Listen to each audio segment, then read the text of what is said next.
Well, hey there, I'm Joshua Johnson. It's great to be with you on this Monday, June 20th. And tonight, we'll start by talking about the January 6th committee. The group might push for a key witness to testify. Subpoena Mike Pence, for example, if he won't. I know you asked him to testify voluntarily. That didn't happen. We're not taking anything off the table in terms of witnesses who have not yet testified. We will preview tomorrow's hearing and tell you what the former vice president is doing in Illinois tonight. 2 American veterans captured in Ukraine could be put to death. That's the word from Vladimir Putin's press secretary. More from Dmitry Peskov in an NBC News exclusive.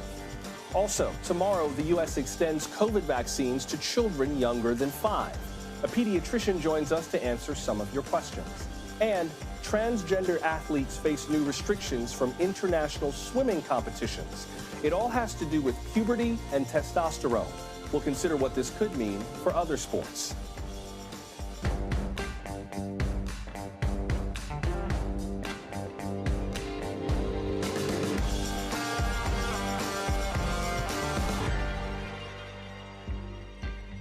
So the January 6th hearings are not a trial, but they certainly feel like a prosecution. Will actual prosecutors come after the former president for anything the committee brings up? Well, that remains to be seen, but tomorrow the pile of evidence will keep growing. The next hearing will focus on Georgia, an unexpected battleground in the 2020 election. Georgia's Secretary of State Brad Raffensperger plans to testify. You may remember the former president pushed him to help the campaign by coming up with thousands and thousands of Trump votes. Also on the witness list, the Secretary's Chief Operating Officer, Gabriel Sterling, and Arizona House Speaker Rusty Bowers. Now, last week, the committee accused Mr. Trump of endangering Vice President Pence, publicly warning him against certifying the election results. And it seems the former president's been paying attention to the hearings. He responded to them this weekend at an appearance in Nashville. I never called Mike Pence a wimp. I never called him a wimp. Mike Pence had a chance to be great. He had a chance to be, frankly, historic. Mike Pence had absolutely no choice but to be a human conveyor belt. Mike did not have the courage to act. Let's begin tonight with NBC News political contributor Jake Sherman. He is the founder of Punchbowl News. Jake, let me just start with the hearing tomorrow and more of what you're expecting from tomorrow's witnesses, tomorrow's testimony, and maybe some of the evidence that might be uncovered tomorrow. Yeah, this is going to be a hearing that's pretty much tightly focused on the efforts, the administration, the former administration's efforts to overturn or to influence some of these states in which the president falsely claimed there was massive fraud that would change the election. Brad Raffensperger has obviously been very willing to speak his mind. He just won re-election in Georgia, so we have to imagine that he'll be equally free to speak his mind tomorrow in front of the committee. I think a lot of this, to be honest with you, will focus on Mark Meadows. Mark Meadows was, in many ways, according to people that were involved, that were in the White House at the time, was involved in reaching out to some of those constituencies, reaching out to some of those states and some of those state officials to try to get a handle, or in their view, a handle on what was going on with the vote count. So I think it'll be an eventful hearing, but quite honestly, these have all been eventful. This has been a very well-oiled machine, very well choreographed, and it's frankly something that is that we expect to continue. Jake, this feels like this gets at the heart of something that is kind of increasingly playing out in Republican politics in the states as a result of what happened on January 6th. I mean, the Texas GOP, the state's Republican Party, just unveiled its new platform in which they kind of carried forward this claim, this hoax that Joe Biden is not the duly elected president. You had this campaign ad that came out from Eric Greitens, who's running for Senate for Missouri. We're not going to show the ad, but basically he said that he was going hunting rhinos, R-I-N-O, Republicans in name only. And it showed this kind of SWAT team beating someone's door down with a battering ram and like firing a flashbang. Like, the nature of the politics around January 6th and what it has fomented has sort of taken root in ways that I'm sure the committee is going to call out tomorrow. Yeah, I think that's right. I'm not sure they're going to call it out explicitly, although they would be within their rights to call it out explicitly, obviously. There's just a sense of violence that's pervading every kind of aspect of Republican politics these days. I mean, the Texas GOP convention in Houston over the weekend was stunning. It just absolutely stunning. So I think there's some of that there, but I do think that what this committee has done a really good job on, to be honest with you, is staying very tightly focused on the facts, not extrapolating too much, not bringing in too much kind of outside, not evidence, but they've just done a really good job at staying incredibly focused on the task at hand. What's your sense of how the former president has been responding to these hearings? I mean, I'd be stunned if he didn't say anything. I think he's just not really known for his reticence. But what impact do you think those public responses to all of this have, if any? Well, two different questions there, and I think that I'm not sure what the impact will be broadly. I'm not sure what the impact to Trump will be broadly, but I will. I mean, the former president criticized Kevin McCarthy for not having anybody on that committee, something that was a choice by Kevin McCarthy, by the Republican leadership, not to have anybody on that committee, which I think a lot of Republicans look at that now and say it was a big mistake.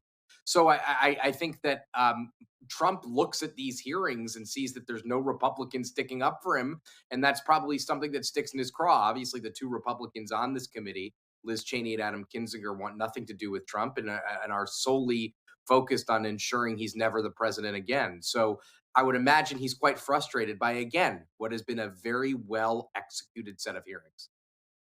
What about Mike Pence? I mean, he's in Illinois today. He spoke in Chicago earlier about the economy, made no mention of former President Trump. He's speaking tonight at a political event in Peoria, Illinois, widely expected to be laying groundwork for a 2024 presidential run, if indeed he can get one off the ground. But considering how the rhetoric around the 2020 election and January 6th have kind of cemented themselves in Republican politics, I'm not sure where that goes. I'm not sure if there's a path for him back to kind of Republican Party that he represents.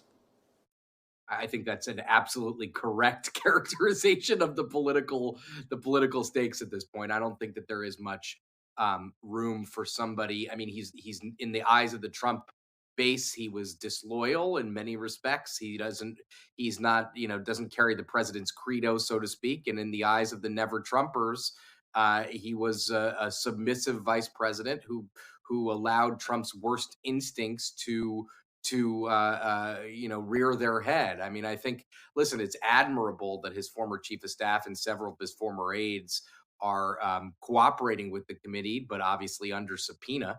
But I just don't see a future for. I mean, I don't understand. I'm not saying there won't be. I don't understand where he thinks the future is for him in the National Republican Party.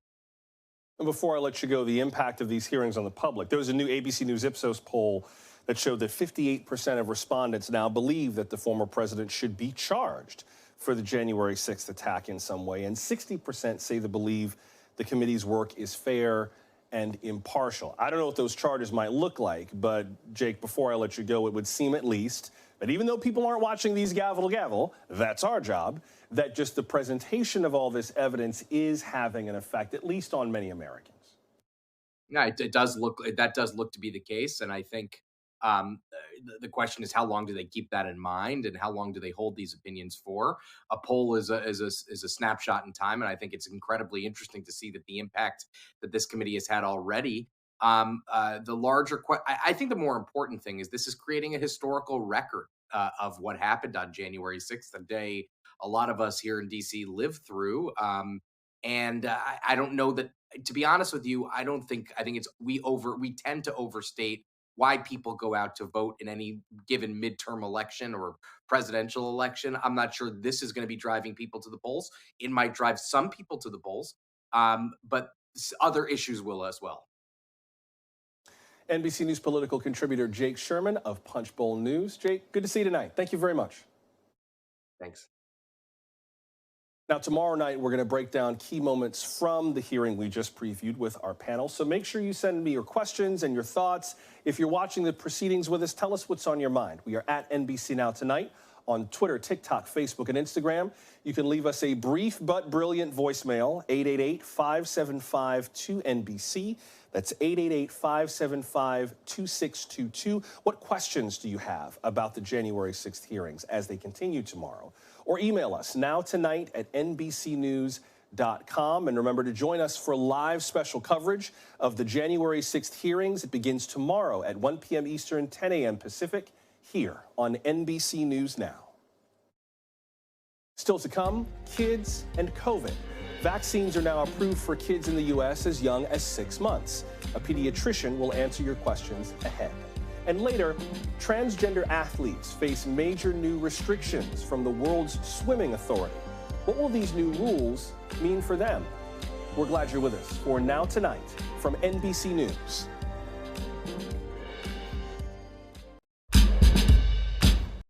It's been about a year and a half since the U.S. approved COVID vaccines for adults.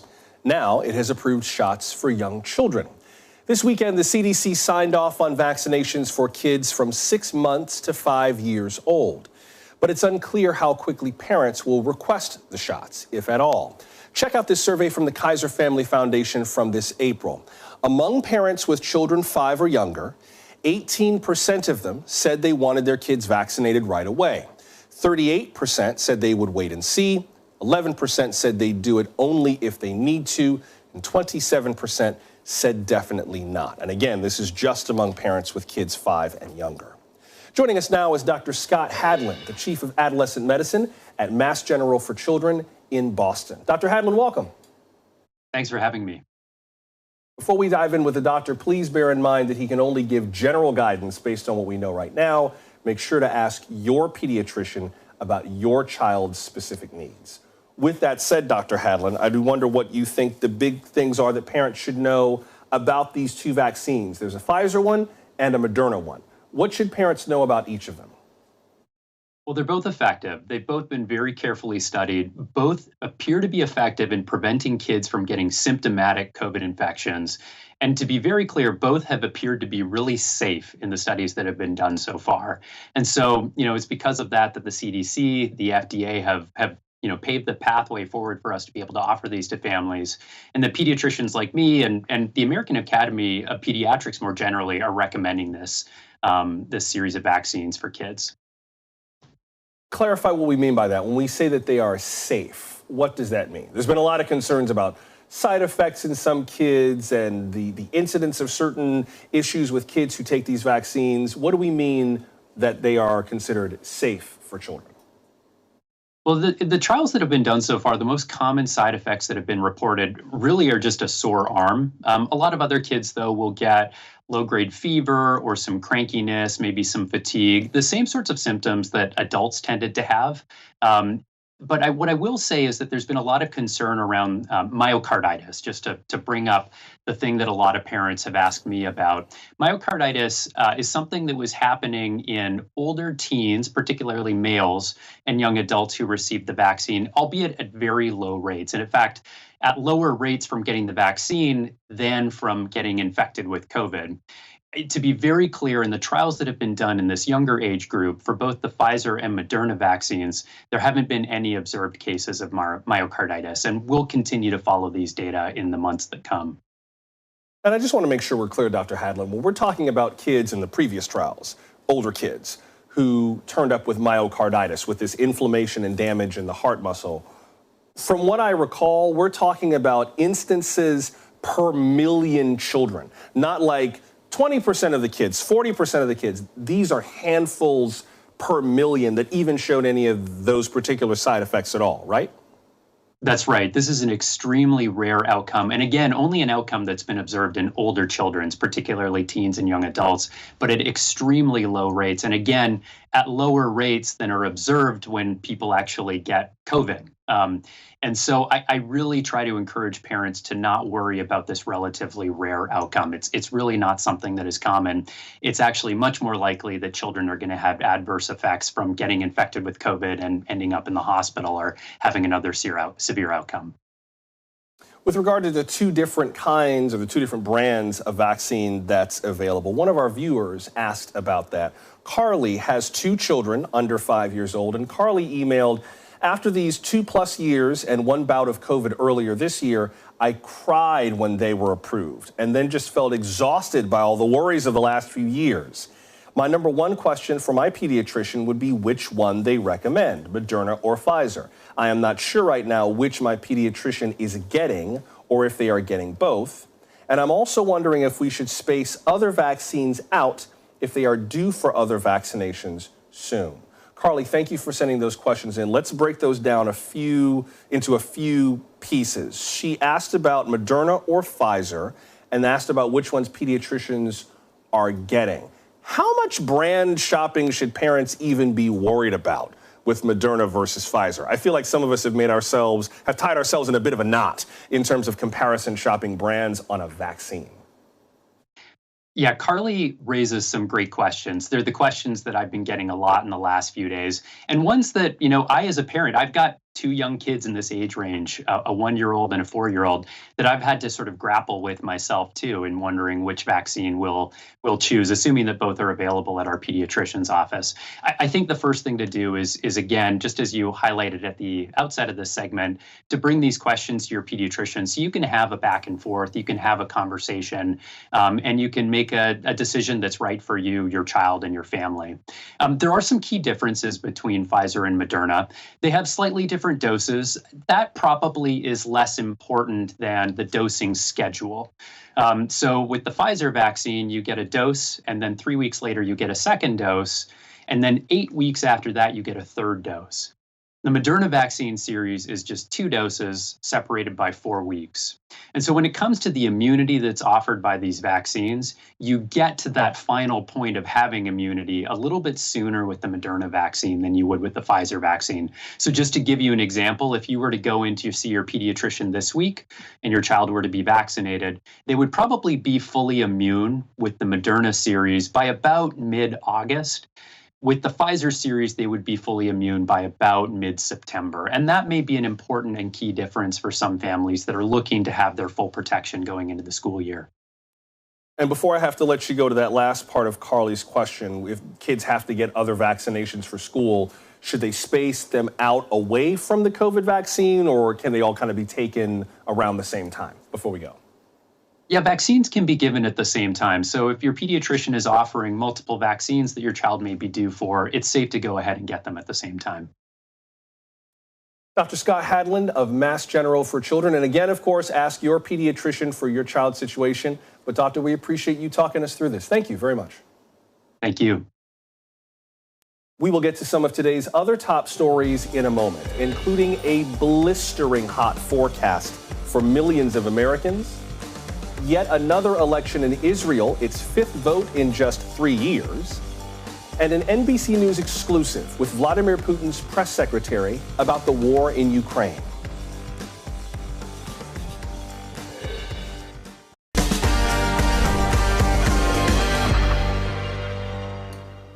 Our headlines tonight begin with something a lot of you already know about, a major heat wave that's threatening much of the continental U.S. Heat indexes could reach record highs in parts of the country. Quite a few cities could break 100 degrees or more. NBC meteorologist Bill Cairns has the national forecast. Hey, Bill. Joshua, there's really 2 stories going on. We've got this mega drought in California that's been going on for the last decade, but it's really intensified in the last year. All the Colorado water shortage stories I'm sure you've been seeing all over the place. And then we have this just really hot start to summer and the heat wave that just won't end around our country. It's just kind of bouncing around over the last 3 weeks. So let's start with the West mega drought. And we get these updates once a week. Every Thursday we get these updated. And anywhere you see colored in, it has drought conditions. And they have a severity index of it. It starts with your moderate and it goes up to severe. Then when you get to the red, it's extreme. And then when you get to the maroon dark color, that's what we call an exceptional drought category. And unfortunately, there's been portions of California, Nevada, and even New Mexico in that. And that just so happens that that's where a lot of the bad fires have been over the last 2 years. We know what happened in California last year. This season, we've seen the 2 biggest fires in New Mexico state history this year alone. And they're still burning out there. Well over 300,000 600,000 acres in the mountains north of Albuquerque. So 78% of the West is in a severe drought right now. And as far as California goes itself, you can go almost everywhere. 97% of the state is in what we call severe drought. The only part that's in a moderate, little tip there in the northern corner and also down around San Diego. But right through the heart and through the valley where a lot of the crops are grown, that's right now where we're in extreme or exceptional drought. And they're saying right now, this year, 2022, is the driest they've ever recorded year to date, going back 125 years. The snowpack was horrendous. We just didn't get the snow in this year that we needed. So as far as the weather goes, we still have this heat wave that has been shifting around. It's been in the northern portions here of the country over the last couple of days, and that's where it's been very hot. Areas like Fargo, Minneapolis today hit 101 degrees, and this big area of high pressure is just blistering over the region. Everywhere you see a little red dot on this map is where we're going to see a record high temperature, likely broken or tied the rest of this week. So that's in the northern plains. That's today and tomorrow. And then watch everything shift here to the east coast and also to the south. And it is going to get very hot. Not just daily record highs possible, maybe even some monthly highs too. So for today, we did see high temperatures getting up into the 90s. As we go into your Tuesday tomorrow, Chicago, the heat's back on for you at 99, St. Louis 99, Little Rock 99. You get the idea here. Dallas should be about 100 degrees tomorrow. And then as we head towards late in the week, the heat wave peaks over the south. This is where you have to keep an eye on. Tallahassee, Florida, 102 Wednesday, 104 on Thursday. The hottest temperature ever recorded in Tallahassee is 105 degrees. We're going to be close to that on Thursday. What's going to be unusual? You think Florida in the summer, it's hot, it's humid, it's sticky. Not the case. This is going to be like a dry heat, almost like a desert heat. It's not going to be humid. It's going to be very strange for everyone living here. And in case you're wondering what the record highs are per state, the 109 is the hottest temperature ever in the state of Florida. We could see somewhere 106 or 107, and you get the idea. We're not going to challenge any of those all-time records, Joshua, in the southeast. But when I'm talking about all-time records, it's hot. It is way past hot. Thank you, Bill. That's NBC's Bill Cairns. And please, if you're in one of those states, drink more water than you think you need. Drink more water than you think you need. This is me being your dad, nagging you to drink more water than you think you need. Now, extreme heat is already a crisis in the western U.S., that mega drought that Bill told us about. It keeps getting worse, straining the power grid and making some farmland look like a desert. Let's pick it up there with NBC's Steve Patterson. Farm owner Gary Bean has spent his entire life in agriculture, but he's never lived through something like this. Of the more than 1,200 acres that make up his farm, more than 600, half, is left fallow. Is that heartbreaking? It's stressful because I know what I can do if I have the water to grow the crops, and I feel like I'm spinning my wheels. For most of California, the years-long megadrought is a slow-motion disaster. 97% of the state is under some measure of drought emergency, from severe to exceptional. But in the state's Central Valley, where 40% of all the fruits and nuts in the nation are grown, the economy is spiraling. Have you ever had this much of your farm left fallow? No, not since we've been on this farm. Since 1972, we haven't, no. The lack of fields to work means less work to go around. Farm workers are leaving the region in droves to find sustainable jobs. Gustavo Morales grew up on the bean farm. His family lives on the property. His dad is the foreman. But with limited opportunity, he says he has to make the right decision for his children and will soon leave for another job. Just kind of bad. Why? Need water, you know, for it to grow. Been here all my life, you know. Have you ever seen a drought this bad? No, like this. Not right here. Other places, you know, like they have workers and they let them go because they don't have like work for them, you know, and it's different in other places. The agriculture industry here in California is the largest in the country. They average about $50 billion worth of annual revenue. But because this drought has been so severe for so long, growers have had to cut back, which has led to a lot of pain both here on the farm and at the table. Miles away, in Fresno, California, Rosie's, a farm-to-table Mexican restaurant, lives and dies by local agriculture and the availability of fresh produce and livestock. How is business now? Now it's a little bit hard because, you know, the prices for the meat and it's a little bit high. And because her customers, many of them families of farm workers themselves, are also suffering, she won't raise prices. What makes you stay? Because I love the people, I like my job, and I try to stay. far beyond the country's breadbasket in produce aisles from coast to coast, where inflation and gas prices are already forcing everyday Americans to make tough choices. Experts say those fallow fields will have a huge impact. This drought, 2022, is terrible, and everybody should recognize that. It really is disastrous. It's disastrous for farm workers, for farmers, and their communities. The rest of us will notice in our food prices for the kinds of things that are specialty crops in California.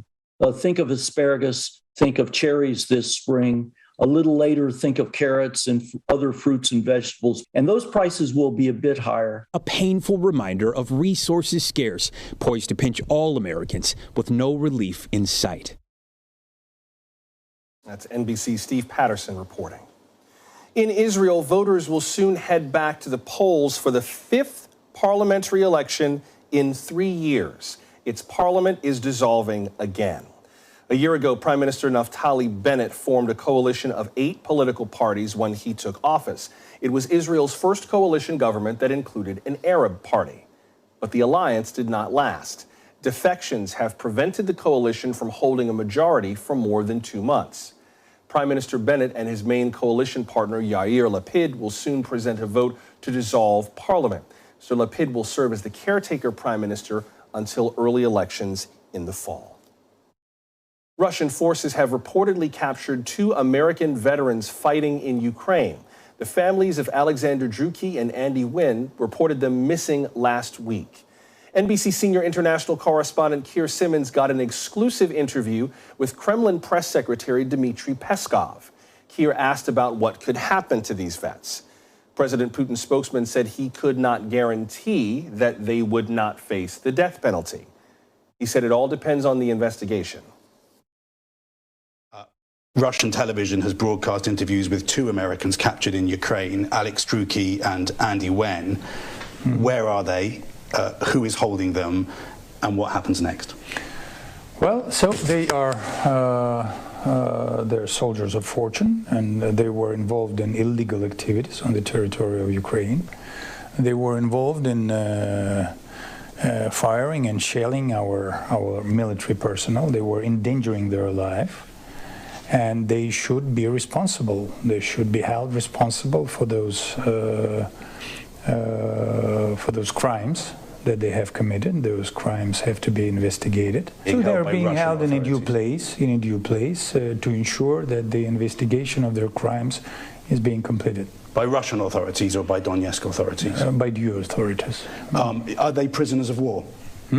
Are they prisoners of war? I wouldn't start explaining the juridical side of their capture.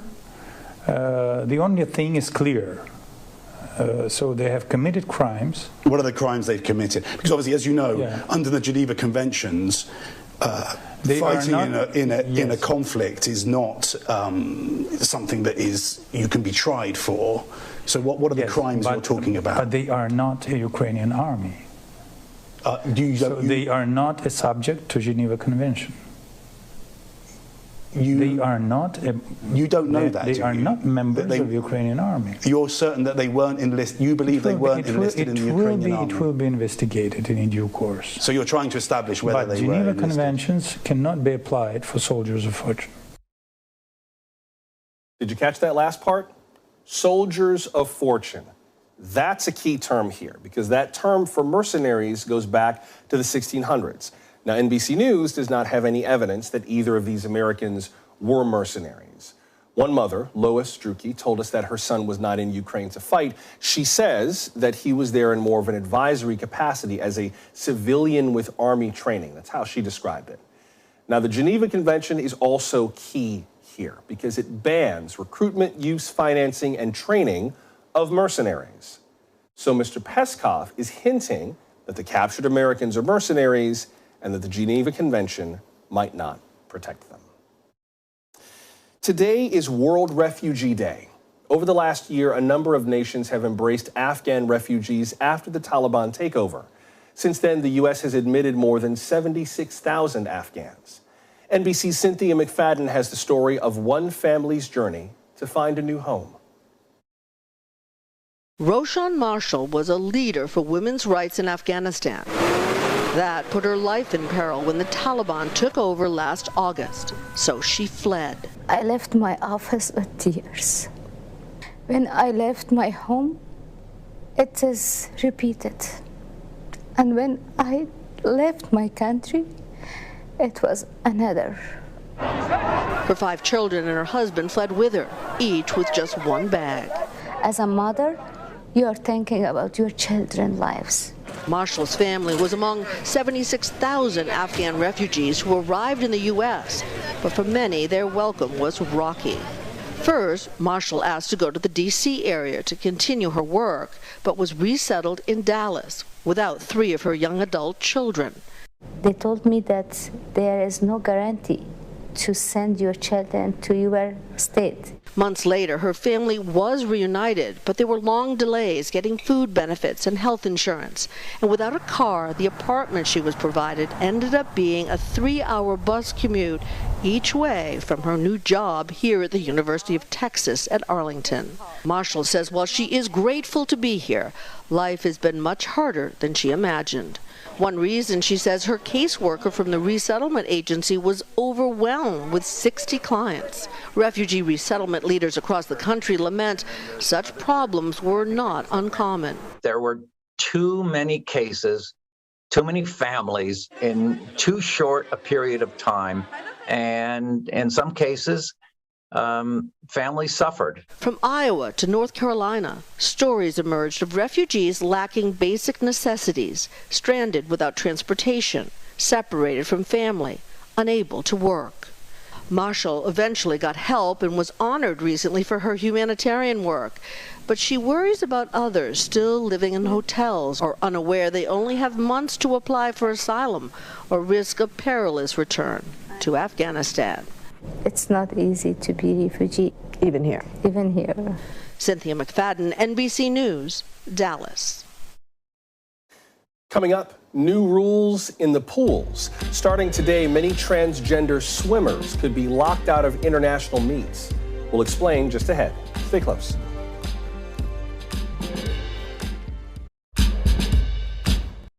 Transgender athletes are facing a growing array of bans and restrictions. The latest one comes from the International Governing Body for Swimming. As of today, that group, known as FINA, has new restrictions in place that could lock trans women out of women's events. FINA's regulations limit access to trans swimmers who transitioned before they turned 12 or before puberty began to take significant effect. Athletes must also prove that they have continually suppressed their testosterone levels since transitioning. FINA's president explained how the group reached this decision. It is a policy that we need to introduce in order to protect the competitive fairness of our event.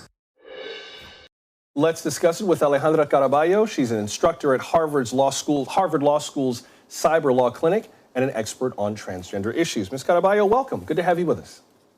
Thanks for having me.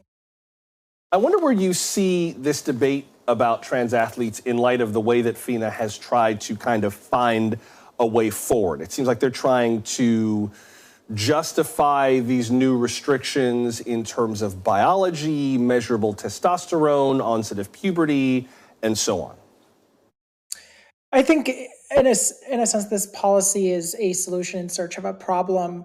FINA, there are no active trans women competing at the elite levels. There's never been a trans woman who's won any international competition. There's never been a trans woman that's won an Olympic medal, let alone qualified for the Olympics in swimming. So there is no issue of trans people taking over the sports.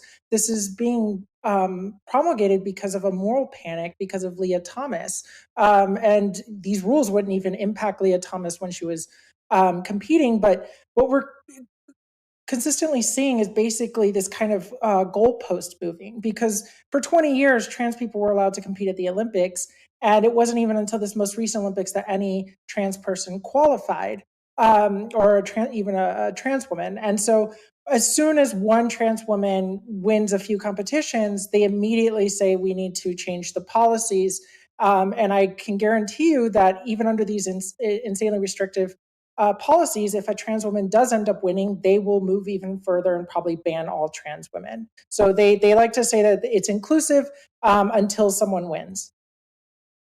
There's a portion of the new policy from FINA that says that they support the creation, or at least the ideation, on creating an open category where anybody can compete regardless of sex or gender identity or legal gender on documentation or whatever. So I don't know if that mitigates things at all, that they've at least left the door open to understanding we know this doesn't work for everybody and we may need to modify even these rules further down the line. Yeah, I mean, the question is that's not even really feasible. I mean, it's just going to be, at best, like, again, there's no trans women competing at the elite level, which is what this covers. And so even if there was one, like, let's say Leah Thomas decided to try and compete in some kind of open category, who is she competing against? It would just be a time trial, essentially. And I don't even know if they have the infrastructure to be able to do that. So I don't even think that's really a solution. I think that's just something they hand waved. But I think there's a deeper problem in particular with how they said, transitioning before the age of 12.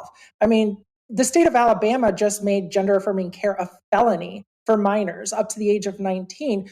And most of the countries that are covered under this policy don't have any ability for minors to transition at all. So they're essentially telling people to do something that is increasingly being criminalized and banned. And so it's kind of this two-step of, well, you need to transition at an early age. And then at the same time, this care is being increasingly stigmatized and criminalized and banned. Let me play a clip from Skylar Baylor, who is a friend of Leah Thomas's and is the first trans athlete to compete for an NCAA Division I men's team. This is their reaction to the new rules during an interview with NBC's Aaron McLaughlin. Watch. It says that you can only compete on the women's team if you transition before 12. But in the United States, we have multiple bills, about 100 bills that are banning trans kids from receiving transitional resources. So they literally cannot transition before 18. It kind of echoes some of what you were just saying, but I wonder if the real issue, and I don't think this is a very politic thing to say, but I think it needs saying, I wonder if the real issue is that you have a lot of cisgender people who just are nervous about competing against what they think is a man with long hair, that they just don't understand what it is to be trans, and that trying to make it mathematical is almost more dehumanizing, I think, for some trans people. And I say this as a cisgender gay man, but it feels like people trying to sort of regulate away their discomfort in a way that feels logical and reasonable. Does that make sense? Yeah, I think that's entirely it. There's this lack of familiarity with trans people in a way that I think, with LGBT folks and LGBTQ, not as many people know a trans person. And particularly, I think one of the issues is that there's just so much misinformation for months, particularly around Leah Thomas. It was only the right-wing media covering this with wildly exaggerated claims. I mean, at one point, the Daily Mail sent a photographer to photograph at a private event, a private swim practice, like college women swimming in swimsuits. Like, it was just creepy, like the obsession. And a lot of it is what's driving it is just pure transphobia. And one of the reasons why they latched onto the sports issue is because they were able to make it a zero-sum issue, right? Where trans rights are somehow inherently taking away from cis people's rights. And now basically what they've done is said to anyone who's trans is, well, you'll never be able to compete in any kind of professional sports because you'll be banned. And I fully see this spreading to other sports, even ones that aren't even, there's not even a question of whether there's some kind of competitive advantage. We've seen it with archery, with darts. I mean, even when, I forgot her name, the trans woman who's winning at Jeopardy, like, people were saying that somehow she had an advantage because she could hit the buzzer faster. And so it's just really transphobia that is animating this. And on top of it, I think to your point about, how dehumanizing it is to talk about this in mathematical terms, Emily Bridges in the UK, who was a cyclist, they pulled her application, when she tried to start competing as a woman. After a year, she met the policies, and then they just moved the goalposts. And she actually participated in a scientific study to measure the loss of strength and that came with hormone replacement therapy. And she lost about 16% of her strength, greater than the average difference between a male and female athlete. So she was actually at a lower level than other cis women in her category. Right. And so there's just this, but that's hard to talk about, right? We're talking about scientific studies, we're talking about this, and it's just easier to rely on transphobic slogans, especially on social media. Well, let me ask you, I think you were referring to Amy Schneider, the Jeopardy champion, but let me ask you, just in the time that I have left, you know, as we said, FINA has, at least in the policy, said they leave open the possibility of an open tournament. You've mentioned that could end up basically being like a time trial. They haven't explicitly told people, like, transition before you're 12, but that could end up being the net effect. Before I have to let you go, what is the one biggest thing that you wish more cisgender people whose sex at birth and gender identity today match? I was born male, I identify as a man, so I am a cisgender man, just to define that term. What's the thing that you wish more cis people understood about what trans athletes are dealing with that might engender more empathy? Briefly, before we go. Yeah, I mean, it's just abject dehumanization and demonization of trans athletes. And one last point I wanted to add in is that this doesn't just affect trans athletes. This affects a lot of intersex and people with differences of sexual development. They're instituting a chromosome testing requirement, which when it was instituted back in the 70s, it turned out that a lot of cis women have differences of sexual development. And so this just doesn't affect trans people. This will affect cis people, as we saw in Ohio, when the way that they actually started applying it was genital checks of young girls, which is just abhorrent. But you know, eventually this kind of enforcing of gender norms will impact cis people. Alejandra Caraballo, an instructor at Harvard Law School's Cyber Law Clinic. Appreciate you making time for us tonight. Thank you very much. Thank you for having me. It is a special piece of African-American culture at risk of fading away. The Geechee and Gullah communities are using social media to get today's youth involved. We'll show you how before we go.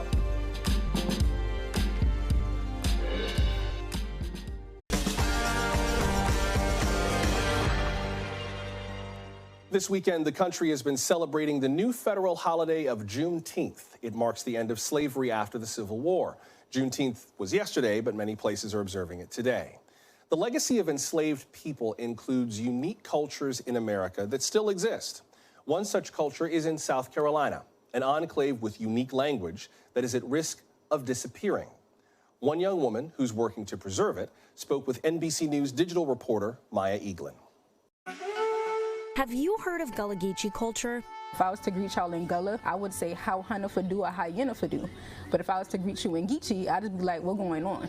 It's a unique culture that started on the coastal islands between Florida and North Carolina during slavery. The people who worked on the islands came from West Africa and were able to preserve their community practices for decades. But now there's a threat. Gullah is not considered an endangered language because my generation and younger, you're not going to find us who's fluent in speaking actual Gullah. When they finally made it legal for us to learn and pick up on English, a lot of people were being beaten that were speaking Gullah. So that historical trauma transferred over. How did Gullah Geechee culture develop? Welcome back to another episode of Gullah Geechee Hoodoo Medicine. All of this right here is Gullah Geechee Black-owned land. Akua is a tour guide in Charleston and descendant of the Gullah Geechee people.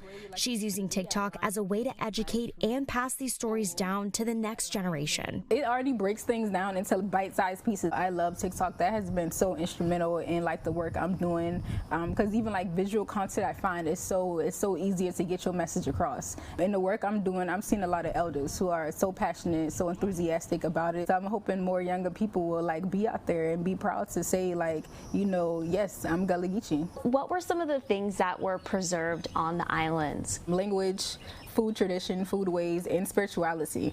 So a lot of us, we practice what is known as hoodoo. And hoodoo is really just a mixture of African spirituality and herbalism.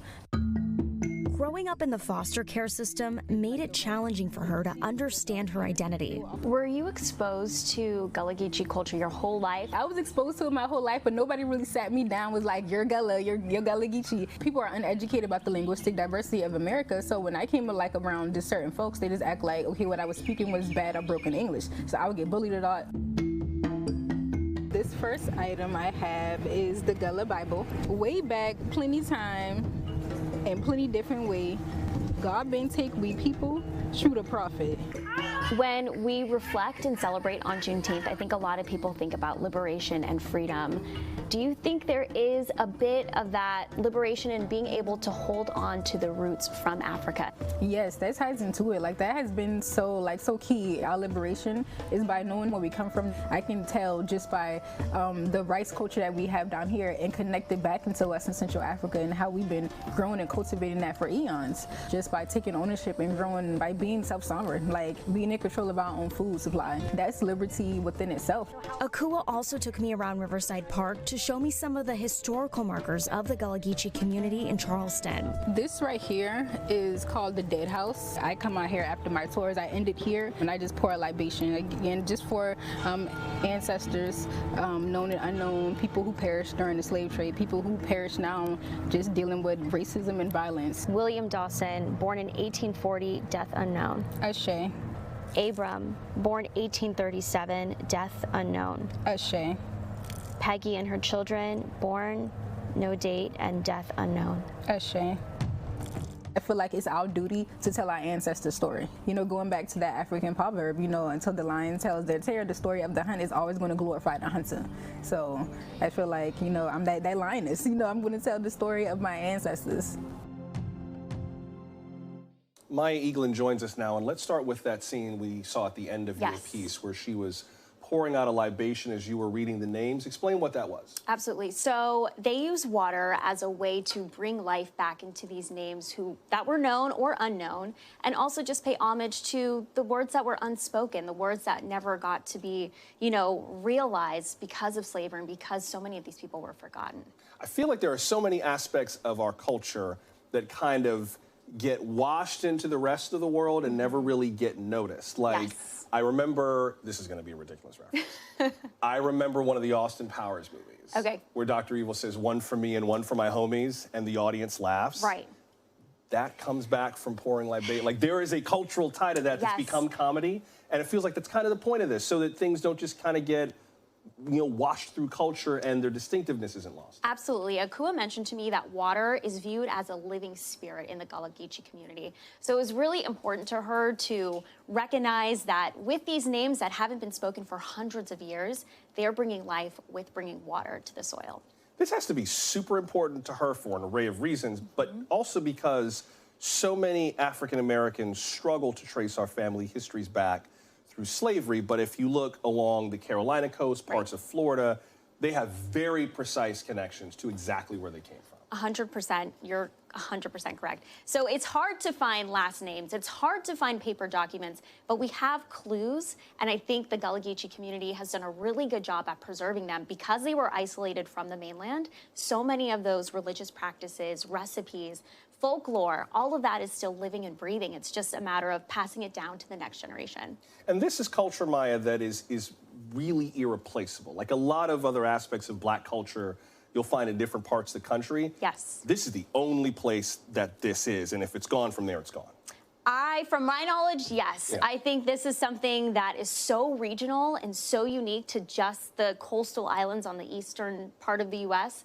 that once it's gone and once people stop speaking that language, I'm not sure how easy it will be to bring it back. So it's really important to study. Akua even mentioned there's a few college courses on the Gullah dialect itself. So it'll be interesting to see how people continue that legacy. I heard she said that TikTok was kind of a perfect venue for this. How are people responding to this? I wonder, like, if you are learning about this cultural enclave for the very first time, if people even kind of get what they're learning. So there's been two major responses that I've seen. One, I've never heard of this before. You are opening my eyes to something brand new. And two, my mother speaks the way yours does, or my grandmother makes this recipe. I think I might have my own connection. And so a lot of people use her as like a resource to also dig into their own ancestral history. So they might not have even known why their family does what they do. 100%. And Akua herself was in the foster care system, and no one really sat her down and was like, look, we are Gullah Geechee. We eat this because we are Gullah Geechee. We speak this way because we're Gullah. So I think she's hoping to pass that knowledge down to other people who might not know as well. So from here, she's just going to continue her work on TikTok. Where does her work go from here before we go? So she actually has huge plans. She's a tour guide. She also wants to start an educational center and resources for younger people to come and learn about the culture. It's so fascinating you did this piece. Cynthia McFadden did a piece not long ago about Carolina gold rice. Yes. Which is from the same part of the country. Absolutely. So unique that the species of rice doesn't grow anywhere but there anymore. Mm-hmm. That's how special this area is. It is. It's so special. Fascinating. That's NBC's Maya Eaglin. Maya, thank you very much. Thank you for having me, of course. And hey, thank you for making time for us. Remember the January 6th hearings? They continue here tomorrow at 1 p.m. Eastern. Join us for live coverage and then send us your questions about the hearing, or feel free to just send me questions about anything we talked about tonight. We are at NBC Now Tonight on Twitter, Facebook, and Instagram. Leave me a voicemail, 888-575-2NBC, or email us nowtonight@nbcnews.com. Until we meet again, I'm Joshua Johnson. Please join us for the hearings tomorrow afternoon, and I will see you tomorrow night. Good night.